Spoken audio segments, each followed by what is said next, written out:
묵상하도록 하겠습니다. 우리는 지난주 사울을 향해 왕이 될 것이라고 선언하며 기름을 부으는 사무엘을 보았습니다. 사울을 향한 일방적인 선언이었죠. 사울은 왕이 될 생각을 해본 적도 없고 왕이 되겠다고 이렇게 선거에 나가거나 유세를 한 적도 없습니다. 그리고 본인이 자격이 됐다고 생각한 적도 없어요. 그저 나귀를 찾기 위해 사무엘을 찾아다녔을 것뿐인데 사무엘이 갑자기 너는 왕이 될 거다 한 거예요. 무슨 준비가 되어 있겠습니까? 그래서 못한다고 하는 거죠. 근데 사무엘이 보기에는 입장이 달랐어요. 사울이 나는 왕이 될 수 없습니다 말하라고 하는 보다 근본적인 이유는 사무엘이 보기엔 따로 있었어요. 어디 있었는가? 바로 하나님을 신뢰하지 못하는 거였어요. 나를 왕으로 세우시는 하나님을 신뢰하지 못하기에 그는 못한다고 말하는 거예요. 물론 아무런 준비도 자격도 없죠. 또 준비가 안 됐어요. 그러나 그는 나를 왕으로 세우시며 나와 함께 하실 하나님을 확신했다면 그 부르심에 응했을 거예요. 그러나 하나님에 대한 확신이 없자 그는 선뜻 나서지 못합니다. 우리도 마찬가지예요. 우리가 왜 하나님의 부르심에 상황과 여건을 대면서 거절하고 외면하는가? 그 거절의 중심에는 단 한 가지, 하나님에 대한 확신이 없기 때문이에요. 하나님 선택하기에는 내가 손해보는 것이 많을 것 같고, 하나님 선택하면 내가 뒤처질 것 같고, 또 그냥 하나님이고 뭐고 그냥 쉬고 싶고, 하나님을 택할 때 세상이 주는 기쁨과 즐거움을 빼앗길 것 같고, 즉 하나님을 택할 때 하나님이 주는 놀라운 기쁨과 영광스러움을 붙잡기에는 내가 하나님에 대한 확신이 없는 거예요. 근데 결국 이런 상태로 계속 신앙생활하면 어떻게 되는가? 자기 연민에 빠진 그리스도인이 되게 됩니다. 그래서 기도가 맨날 하나님의 영광과 나라를 위한 기도는 하나도 없고 맨날 염려하는 기도, 무엇을 먹을까 무엇을 입을까 하는 기도만 하게 되는 거예요.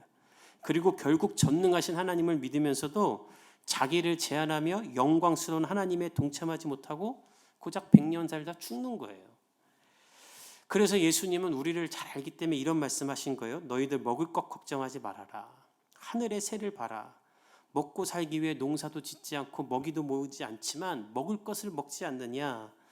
또 입을 것도 걱정하지 말아라. 등의 꽃을 봐라. 오늘 피었다가 내일 땔감으로 들어가지만 하나님이 그를 너무나 아름답게 입히신다. 하물며 너희를 안 돌보겠냐. 그러니까 너희는 먹고 살 걱정 그만하고 너희가 해야 될 일은 먼저 그의 나라와 의를 구하라. 그리하면 하나님이 다 주시겠다. 이것이 하나님이 사람을 부를 때 늘 하시는 말씀이에요.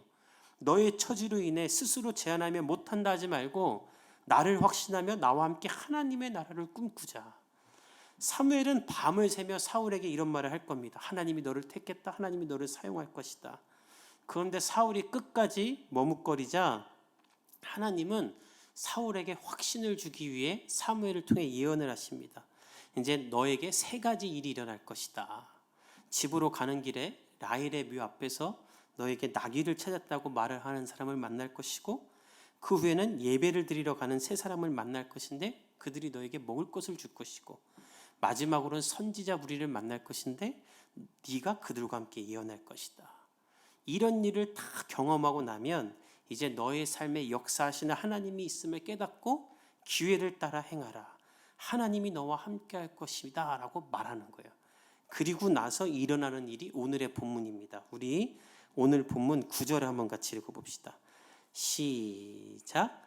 그가 사무엘을 떠나려고 몸을 돌이킬 때에 그날 그 징조도 당하니라. 예언이 끝나고 사울이 이제 사무엘의 얘기를 듣고 떠나려고 할 때 무슨 일이 일어나는가? 하나님이 주시는 새 마음이 일어납니다. 즉 예언이 선포되자마자 사울이 예언을 듣고 떠나려고 하자마자 하나님의 일이 시작된 거예요. 그리고 사무엘이 한 모든 예언이 그날 다 이루어졌다. 여러분, 하나님의 약속, 하나님의 선언, 하나님의 말씀은 주저함 없이 이루어지는 줄 믿습니다. 하나님은 사람이 아니에요. 야, 해줄게 기다려봐, 내가 할 거야, 믿어봐, 이렇게 말하지 않으세요. 노력해볼게, 최선을 다할게도 말하지 않으세요. 하나님은 그 즉시 응답하시는 분이에요. 왜? 그럴 능력이 있기 때문에. 그래서 우리가 기도하는 순간 응답되고 하나님이 말씀하는 순간 다 이루어지는 것인 줄 믿습니다. 근데 만약 여러분들 중에 나는 안 그렇던데, 나는 기도해도 하나님이 응답 잘 안 하던데, 그렇게 말하는 사람이 있을 수도 있겠어요. 그러면 오늘 본문을 더 유의 깊게 봐야 돼요. 왜 나의 기도에 하나님은 바로 응답 안 하는가? 9절에 보면 사울이 사무엘에게 떠날 때에, 그리고 하나님의 예언이 이루어지기 전에 먼저 일어나는 일이 있어요. 그것은 사울에게 새 마음이 생기는 거예요. 오늘 본문에 하나님이 사울에게 새 마음을 주셨다. 이 새 마음을 주셨다는 것은 원문을 보면 마음이 바뀌었다는 걸로 사울이 새 사람이 되었다는 거예요. 사울에게 하나님이 임하십니다. 그리고 하나님의 마음이 사울 가운데 들어간 거예요. 그 후에 하나님의 약속이 이루어졌다라는 거예요. 즉 우리의 삶의 예언과 기도가 응답되기 전에 먼저 꼭 이루어질 것이 있는데, 그것은 무엇인가? 먼저 하나님이 내 안에 임재하셔서 나의 생각을 바꾸시고 나의 마음을 하나님의 마음으로 바꾸시는 거예요. 그때에 하나님의 응답이 우리의 삶 가운데 이루어지시는 것입니다. 전 여러분의 삶 가운데 이런 일이 일어나기를 간절히 축복합니다. 여러분, 복음서에 보면 예수님이 병자를 고칠 때를 한번 보세요. 병을 고칠 때 예수님이 그냥 고치지 않으세요. 수로보니게 여인을 고칠 때, 그 아들을 고칠 때, 혈류병 걸린 여인이 예수님께 나왔을 때, 백부쟁이 나왔을 때, 귀신 들린 아이의 아버지가 나왔을 때, 예수님은 먼저 그들의 마음과 생각을 고치고 그들의 질병과 귀신을 쫓습니다. 할 수 있거든이 무슨 말이냐? 생각을 바꾸고 예수님이 그들을 고치시는 거예요. 왜 마음이 먼저 변해야 되는가? 마음이 먼저 변하지 않으면 하나님의 응답을 유지하고 하나님의 은혜를 지켜나갈 수 없기 때문이에요. 마음이 계속 세속적인 마음, 하나님을 떠난 마음으로 가지고 있는 상태인데, 하나님의 응답이 되면 여러분은 하나님을 통해 받은 것을 가지고 사단의 종노릇을 하며 살게 되어 있습니다. 그래서 하나님은 먼저 우리의 마음을 변화시키는 거예요. 저는 여러분들이 2022년에 여러분들의 마음이 하나님의 주시는 새 마음으로 변할 수 있기를 간절히 축복합니다. 그러면 다 응답되는 거예요. 하나님이 하늘 문을 열고 마음껏 부어주시는 거예요. 그래서 여러분이 먼저 해야 될 일은, 하나님 2022년에 내 인생에 대한 목표에 하나님이 주시는 새 마음이 있게 해주십시오. 물질과 관계에 대한 것들, 신앙생활을 어떻게 해야 될까 하는 것에 대한 하나님이 주시는 새 마음이 있게 하여 주시옵소서라고 먼저 기도할 수 있길 바랍니다. 그러면 하나님이 여러분의 필요를 다 채우시겠다는 거예요. 여러분, 하나님은 우리의 기도를 주문받는 웨이터가 아니에요. 우리는 변하지 않으면서 하나님 응답해 주시면 제가 변할게요. 그러니까 하나님 네 멋대로 살아라고 하나님이 우리의 기도를 왜 들어주셔야 됩니까? 하나님의 능력이 필요하다면 하나님의 방법을 따라야 되는데, 그것은 무엇인가? 하나님을 사모하고 하나님의 마음으로 내 마음이 변하는 거예요. 그런 2022년이 될 수 있기를 예수님의 이름으로 축복합니다. 사울에게 그런 일이 일어난 거예요. 그래서 사울은 예언을 하게 됩니다. 우리 10절과 11절을 읽어봅시다. 시작.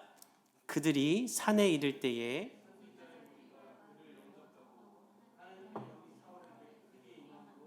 그가 그들 중에서 예언을 하니, 전에 사울을 알던 모든 사람들이 사울이 선지자들과 함께 예언함을 보고 서로 이르되, 기스의 아들에게 무슨 일이 일어났느냐? 사울도 선지자들 중에 있느냐 하고. 사울은 사무엘의 예언에 따라 선지자 무리들을 만납니다. 그리고 하나님의 영이 크게 임하자, 성령이 충만함을 받자 사울도 예언을 해요. 그러자 어떤 일이 일어나냐면, 사울을 잘 알던 사람들이 놀라기 시작해요. 11절에 보면 이 사울을 알던 사람들이라다, 이 알다라는 말은 히브리어를 보면 아주 잘하는 사람들, 막역한 사이들, 사울을 어렸을 때부터 모르는 것 없이 다 알던 사람들을 뜻해요. 그들이 놀라는 거야. 아니, 사울이 예언을 해? 우리랑 같이 낭이 타고 말 타고 양치던 사울이 제 선지자였어? 아니, 내 친구인데 왜 이러지? 예수 믿고 거듭나면 이런 일이 일어나죠. 맨날 술 먹고 밤늦게까지 싸돌아다니던 애가 갑자기 페이스북에 하나님의 은혜 막 찬송 올려놓으면 댓글에 막 너 왜 그러니, 너 미쳤니, 막 이런 글이 달리잖아요. 제가 가르쳤던 청년 중에 그랬던 청년이 있어요.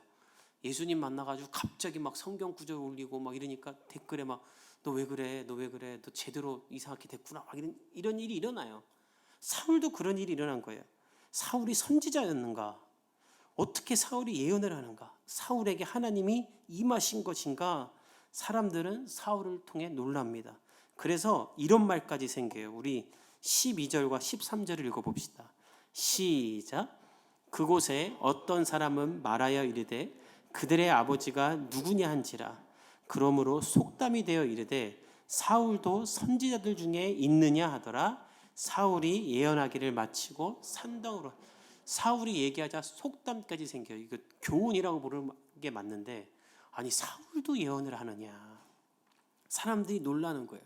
그래서 무슨 말 하냐면 그들의 아버지가 누구냐. 이 그들의 아버지가 누구냐라는 말은 사울의 아버지가 누구냐는 말이 아니고요. 이 그들은 사울을 포함한 선지자들을 말하는 거예요.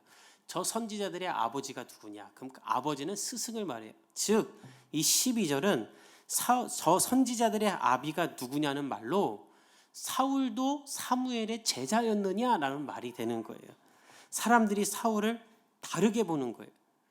사울의 예언으로 말미암아 사울이 이 마을 가운데 어떤 권위 있는 사람이 되는 것이죠. 중요한 것은 이것이 하나님의 계획이었다라는 거예요. 하나님이 마을 사람들, 고향 사람들, 사울을 잘 아는 사람들로부터 사울을 다르게 인식하도록 사울에게 권위를 주시는 거예요. 왜냐하면 우리가 잘 아는 것처럼 사울은 그냥 동네 기스의 아들이었어요. 사흘 전까지만 해도 나귀 찾아다니던 청년이었습니다. 근데 갑자기 사무엘이 기름 붓고 넌 왕이 될 거야 한 거예요. 그 상태로 사울이 마을로 돌아와서 나 왕이 될 거래라고 말하면 고향 사람들이 사울을 인정해 줬을까요? 야 네가 왕이면 나는 하나님이다 이러면서 무시했을 거예요. 기스의 아들이 왕이 될 거래 제정신이 아니야 하고 사울을 오히려 무시했을 거예요. 그래서 하나님은 당시에 사람이 취할 수 있는 가장 큰 영광스러운 권위, 선지자와 같은 예언하는 능력을 주셔서 사람들이 사울을 새롭게 인식하도록 사울을 높여주는 거예요. 왜? 그렇지 않으면 사람들은 사울을 왕으로 인정할 것이 아니기 때문에. 사람들은 예수님도 인정하지 않았죠. 마가복음 6장에 보면 예수님이 사역을 하다 고향으로 갑니다. 그리고 고향에서 안식일에 회당에 들어가 말씀을 전하니까 사람들이 놀라요. 어떻게 저렇게 권위 있는 말씀을 전하는가. 그리고 예수님이 기적을 정하자 사람들이 놀라요. 그럼 그때 사람들이 어떻게 하는가? 예수님을 믿어야 되지 않겠습니까? 예수님이 우리가 알던 그 예수가 아니구나 이렇게 해야 될 텐데 사람들은 어떻게 하는가? 우리 6장 3절을 읽어봅시다. 마가복음 자막을 통해 함께 읽겠습니다. 시작. 이 사람이 마리아의 아들 목수가 아니냐. 야고보와 요셉과 그 누이들이 우리와 함께 여기 있지 아니하냐 하고 예수를 배척한지라. 이들이 예수님을 오히려 배척해요. 근데 배척하는 이유가 뭔가? 3절에 보면 3절을 잘 보세요. 저 사람 예수는 마리아의 아들 목수가 아니냐. 제 야고보와 요셉과 유다와 시몬의 형 아니냐. 제 여동생들 아까 여기 앞에 돌아다니고 있지 않았느냐. 그런 제가 어떻게 지금 이렇게 지혜로운 말씀을 전하고 사람을 고치지? 에이 쟤 저거 아니야 하면서 배척한다라는 거예요. 근데 이 배척하는 이유 중에 가장 큰 이유가 뭐냐면 마리아의 아들이기 때문인데, 이 말은 무슨 말이냐면 유대 문화에서는 엄마의 아들이라고 절대 말하지 않아요. 요셉의 아들 예수다 이렇게 말하게 돼 있어요. 근데 마리아의 아들이라고 말하는 것은 이 동네 사람들이 마리아가 요셉과 결혼하기 전에 예수를 잉태했던 것을 다 아는 거예요. 그게 성령으로 잉태한 것을 믿지 않는 거예요. 즉 너는 마리아의 아들 목수가 있냐, 이 말은 너는 마리아가 결혼하기 전에 다른 남자와 관계를 해서 얻은 너는 그런 천한 그 족속이다라고 예수님을 비꼬는 거예요. 그러면서 예수님을 믿지 않는 거예요. 예수님을 아주 그냥 무시하는 거예요. 그리고 예수님을 배척하는 겁니다. 예수님의 권위를 인정하지 않는 거죠. 그래서 예수님이 어떻게 하는가? 우리 4절을 읽어볼까요? 시작. 예수께서 그들에게 이르시되 선지자가 자기 고향과 자기 친척과 자기 집 외에서는 존경을 받지 못함이 없느니라. 거꾸로 말하면 예수님이 선지자는 자기 고향과 자기 친척과 자기 집에서는 존경을 받을 수 없다라고 말하는 거예요. 그래서 예수님이 이 자리를 떠나세요. 그리고 다른 시골 마을 가서 예수님이 사역을 하십니다. 사울도 이렇게 될 수 있었던 거예요. 그래서 하나님은 동네 사람들이 사울을 무시할 수 없도록 가장 큰 권위를 주는 거예요. 권위가 없으면 일하기가 힘듭니다. 제가 예전에 있었던 한 교회에서는 대형 교회인데 장로님들이 전도사님들에게 반말을 하는 거예요. 나이가 어리니까, 아들보다 어리니까. 근데 저희 아버지가 그런 말을 한번 하시더라고요. 저희 아버지도 70이 넘으시니까 신호 위반해서 경찰이 자기를 잡았는데 20대 경찰이 잡으니까 너무 어려 보여가지고 본인이 반말을 계속 하셨대요. 반말하는 줄도 모르고, 선생님 교통 위반했습니다. 어이 그래 미안해, 이거 티켓 끊어, 내 잘못했어. 그리고 헤어질 때쯤 내가 경찰 아저씨한테 반말을 했네 하셨다라는 거예요. 그러니까 아마 그분들도 전도사님들이 너무 어리니까 반말을 막 한 거예요. 근데 문제는 그러니까 이 전도사님들이 애들 앞에서 권위가 안 서. 애들 만나고 있는데 전도사님, 전도사님 왔어? 오늘 멋있네. 뭐 계속 반말을 하니까 권위가 안 서서 너무 힘든 거예요. 근데 참 훌륭한 교회인 건 그 교회 수석 장로님이 당회 때 장로님들 다 모여 있는 자리에서 본인이 장로님들이 전도사님들에게 반말하는 걸 들었다. 이거 회개하시라. 그리고 담임 목사님을 대신해서 다 아이들을 감당하고 있는 것이니 담임 목사님처럼 대하십시오 했더니 장로님들이 다 잘못했다고 하고 회개하고 다음부터 이렇게 존중했다라는 거예요. 그러니까 이게 무엇입니까? 권위를 주지 않으면 사람은 일하기가 어려운 거예요. 저도 저희 교회에서 여러분들이 권위를 많이 주셔서 감사합니다. 저를 30년 넘게 본 사람들도 있는데 저를 형으로 안 대하고 목사님으로 대해준 사람이 있으니까 제가 이렇게 사역을 할 수 있는 거죠. 사울도 마찬가지였어요. 사울이 왕이 될 사람인데 고향 와갖고 야 너 사울 저 가서 양쳐 나귀 똥이나 치워 이러고 있으면 사울이 어떻게 왕을 하겠어요. 그래서 하나님은 이스라엘 최고 지도자인 사무엘의 제자로 사울을 단번에 만드시는 거예요. 선지자들의 무리와 함께 예언하는 것으로 말미암아. 여기서 우리가 알 수 있는 게 있어요. 하나님은 하나님의 사람을 부르셔서 일을 시킬 때 일방적으로 일만 시키는 것이 아니라 그것에 맞는 권위도 주시는 하나님인 줄 믿습니다. 저는 여러분에게도 하나님이 이런 권위를 주시기를 예수님의 이름으로 축복합니다. 여러분의 삶이 하나님께 속하게 되면 하나님은 여러분의 삶에 권위를 주실 거예요. 그럼 권위는 회사에서 일할 때도 있을 거예요. 사업자에서, 거래처에서, 회사 사람들과 같이 팀을 만들어 일을 할 때도 하나님은 여러분들에게 하나님의 권위를 부어주실 거예요. 거짓을 분별하는 권위가 생기고 사람들이 여러분을 따르게 하는 권위가 생기고 성취를 이루는 권위가 생길 거예요. 전 여러분들에게 이 권위가 생길 수 있기를 예수님의 이름으로 축복합니다. 그럼 얼마나 여러분 기쁘겠어요. 여러분 사람들 중에 가장 우스운 사람은요, 내 권위를 내가 세우려는 사람들이에요. 권위를 세우려고 할 때마다 우스운 꼴 나요. 그러나 하나님이 권위를 부어주시면 그 권위는 여러분의 삶의 모든 것을 풀어내게 되어 있어요. 저도 이렇게 목사가 되기 이전에 저의 삶이 있잖아요. 목사가 되고 난 이후에 저의 삶이 있고. 근데 두 갈래로 나눠요. 목사 이후에 만난 사람들은 그냥 저를 목사로 되는데 어려움이 없어요. 근데 목사 이전에 저를 만났던 사람들, 저한테 진아야 하던 사람들, 진아형 하던 사람들, 오빠라고 하던 사람들, 그런 사람들이 저에게 갑자기 목사님이라고 하는 건 쉽지가 않죠. 근데 그런 분류 중에 가장 어려운 사람들이 누구냐면 제가 캐나다에서 1년 선교사 사역했을 때 저랑 같이 살았던 분들, 특별히 누나들이 한 8명, 9명 되는데 다 저한테 진아야 일로 와 저 심부름 시키던 누나들이에요. 근데 제가 목사가 됐어요. 그 누나들은 저의 모든 잘못도 다 알고 제가 잘못했던 것도 다 알고 제가 누나들한테 화냈던 것도 다 아는 누나들이에요. 근데 너무나 감사한 건 그 누나들이 저를 목회자로 되어주려고 굉장히 애를 써요. 전화하면 목사님 막 이러면서 내가 무슨 목사냐고 그냥 진아야 하라고 안 하려고 그래요. 돌이켜보면 그 누나들은 제가 변명한 적도 없어요. 누나 나 이제는 안 그래. 나 목사 돼서 옛날 같지 않아. 이런 말 한 적도 없고 말 안 들 그것도 얼마나 우습습니까?